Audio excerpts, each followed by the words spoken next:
Sister John, na na-convert po kayo 2008, naalala niyo po ba ano po yung mga salita ng Diyos na tumatak sa inyo about Fourth Watch Faith? Yung first time na nag-attend po ako sa Pentecostal Missionary Church of Christ sa Daco ng Manila, ay yung narinig kong mensahe mula sa ating minamahal na Bishop Ozzy about the second coming of our Lord Jesus Christ.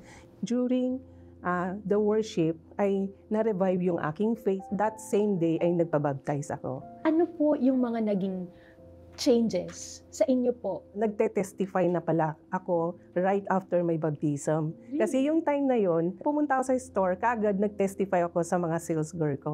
Na sabi ko, napakaganda yung na-attend kong worship. Na-revive yung faith ko nga at saka spirit. Then after that, in-invite ko sila mag-attend. Doon ko na-feel the presence of the power of the Holy Spirit. Kasi unang-una, basically, mahiyain din akong tao. Hindi ako basta nagsasalita. So, doon ako namangha na nakakapag-testify ako at kakaiba yung joy na naramdaman ko. Yung kaligtasan na aking tinanggap ay iniisip ko na ako accountable na maibahagi din yung kaligtasan sa mga taong hindi pa nananampalataya. Kaya yan yung kagalakan ko palagi na makaakay na maraming kaluluwa para sa ating Panginoon. When it comes to exemplary faith, ano po sa tingin ninyo ang nagpapatibay sa inyong pananampalataya as Fourth Watcher? Ang nagpapatibay sa aking pananampalataya, unang-una ay nailagay ako sa tamang iglesia. Sa mga tura't aral na narinig natin sa ating mga spiritual leaders, so yun yung nagpapatibay ng ating pananampalataya at paglilingkod sa Panginoon. Dito sa Fourth Watch ay marami akong natutunan na-reach ko yung spiritual maturity. Like for example, sa prayer, dito tayo tinuturuan na mag-pray sa devotion, mag-pray para sa iba. Ang Diyos ang naglalaan ng mga katugunan sa ating mga panalangin. Na alam natin na yung lahat ng ating mga paglilingkod sa Panginoon ay nililingap ng Diyos. Kaya hindi tayo matakot sa mga pagsubok. Ano po ang naging tulong nito sa inyo pong araw-araw na pamumuhay? Ang Diyos ang gagabay sa atin buong araw. So hihingin mo lahat ng tulong awat habag ng Diyos, ang patnubay niya sa lahat ng gagawin. Ang may share ko po, ang pinaka very challenging at significant sa akin nung nagkasakit ako. Year 2016 ay nagkaroon ako ng emergency operation of a ruptured ovarian cyst. So yung time na yun, nag-50-50 yung buhay ko. Kasi nung scheduled na for operation, so magkakaroon ng clearance, di ba? So nung na-x-ray, na hindi ko alam, may pneumonia pala ako. Severe pneumonia yun. Kasi pag tinignan mo sa x-ray, yung baga ko, almost white na lahat. Tapos, nag-rupture na yung ovarian cyst. So infected na rin yung matris ko. So, sabi ng doktor na kailang operahan. Nagpapasalamat ako sapagkat yung time na yun na nung na-confine ako, na-admit ako, tinawagan ko si Presbyter Mona na nasa hospital ako, scheduled for operation. So, nagpa-pray ako kay Presbyter Mona. Then, tinawagan po nila si Evangelist Presbyter Let to pray for me through the phone. So, ang operation ay nagiging smooth ang lahat dahil sa prayer. Hindi lang ang ating mga leaders na nagpe-pray, kundi buong church, lahat nagpe-pray para sa iyo. Natayo po itong PMCC Fourth Watch Grace. Paano po ito nag-start? Isang kagalakan at isang blessed opportunity na naitayo namin yung PMCC Grace Local. Kasi dun marami kaming naakay na mga unbelievers na naglilingkod sa Panginoon.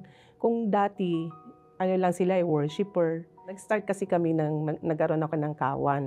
Then nagkaroon kami ng extension worship with the senior adult department. So habang dumadami yung mga kaluluwa na akay namin, hirapan kami kasi nagre-rent pa kami ng place, nag-acquire ng property si Brother Teo sa Daco ng Balingasa. Yung mga naakay mo, nakita mo, nagle-level up sila sa spiritual pagsiserve sa Panginoon. Kaya masaya para sa amin.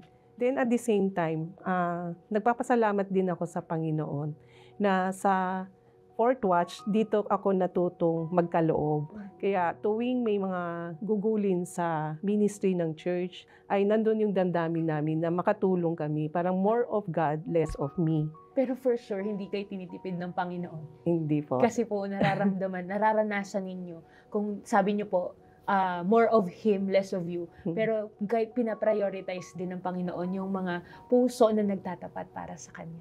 Sapagkat nakikita din natin ang ating leader mula sa ating mahal na sugong apostol Arsenio Tanferio at sa ating present apostle Jonathan Esferiol. Nakikita natin yung pagpapalaganap ng ebanghelyo, maraming gugulin sa church, ang pagtayo ng maraming iglesia sa ating church ay dumadami, ma-inspire ka rin talaga na making kabahagi ka sa pag-unlad at sa paglago ng ang misyon ng Panginoon sa ating church. Kayo po ngayon ang president ng International Church Adult Department.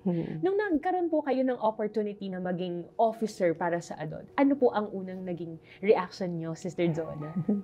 Nung hindi talaga ako sanay na maghawak ng isang international na department kasi first time. Tapos marami akong mga kahinaan, lalo na po sa pagdating sa social media, sa mga technicalities. Sabi ko, hindi ako marunong kasi sa age ko, 63 na ako. Kaya hindi ako techie, sabi ko gano'n. Marami akong hindi ko alam. Pero biyaya ng Diyos, ang Diyos ay naglaan talaga ng magandang set of advisors and officers sa ICAD. Maramdam mo talaga yung unity of spirit ng bawat isa na nag-share ng kanilang talent. So biyaya ng Diyos, nakita ko ang support ng bawat pastor, bawat district coordinator, mga bawat district representative na sobrang supportive sa program ng church. Praise God. Paano niyo po na ma-manage, i-handle ang mga schedule po ninyo? Of course, businesswoman kayo, pero at the same time, wife, mother, tapos sa elder po kayo, and then president po kayo ng adult department. It is a matter of prioritizing. Kaya yung Saturday, ginawa kong close ang store para magawa ko yung mga bawat ministry na binigay sa akin. At nagpapasalamat din ako sa family ko, si Brother Teo at saka nag-iisang anak na si Brother Tim. Very supportive naman sila sa mga gawain ng Diyos, sa ministry ko. Sa aming pagtatapat sa Panginoon ay naranasan namin ang overflowing blessings ni Lord. Unang-una, material blessings ay hindi pinagkukulang. Kaya kung in fact sa akin nga, sa store, Monday to Friday lang ako nag-ooperate. Pero ang biyaya ng Diyos, yung amazingly, makikita mo, yung blessings, binabalik ni Lord. Anytime na pag nag-open ng store, mamamangha ka na rin na may binibigay ang Diyos sa mga customer, mga bibili. At sa spiritual blessings ay patuloy na binibigyan kami ng lakas sa pananampalataya, lalo na kung may mga pagsubok man dumadating sa aming buhay, ay naranasan po namin ang presensya ng Diyos at patnubay ng Diyos sa atin. Ano po ang patuloy na nag-uudyok sa inyo to do your best sa lahat? Una-una, ay meron tayong pinaghahawakan na mapalad na pag-asa. Dahil alam natin darating ang ating Panginoong Jesus na pagdating niya, masumpungan tayo matibay sa pananampalataya at paglilingkod sa Panginoon. Yung season of expansion natin that we have to win more, pray more, and build more for our spiritual revival. Thanks for watching. Subscribe for more exclusive videos.